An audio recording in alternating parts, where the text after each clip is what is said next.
Bu qanot o'yinchisi urgan eng kulgili gol. Hammasi shu harakatdan boshlanadi. Aurelien Tchouameni to'pni o'rta maydonda qabul qiladi va oldida katta bo'shliq bor.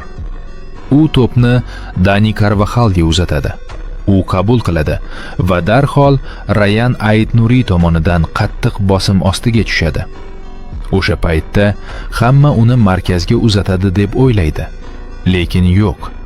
U to'pni Aurelien Tchouameniga qaytaradi va aynan shu paytda 3 ta Manchester City o'yinchisi 18 yoshli yigitni o'rab oladi. Stadion nafasini ichiga tortadi. Hamma uning to'pni qabul qilib, Federico Valverdega uzatishini kutadi. Hech kim uning zarbasi kuchiga shubha qilmaydi. Lekin yo'q. Jahon darajasidagi yarim himoyachi hech kim ko'rmaydigan narsani ko'radi.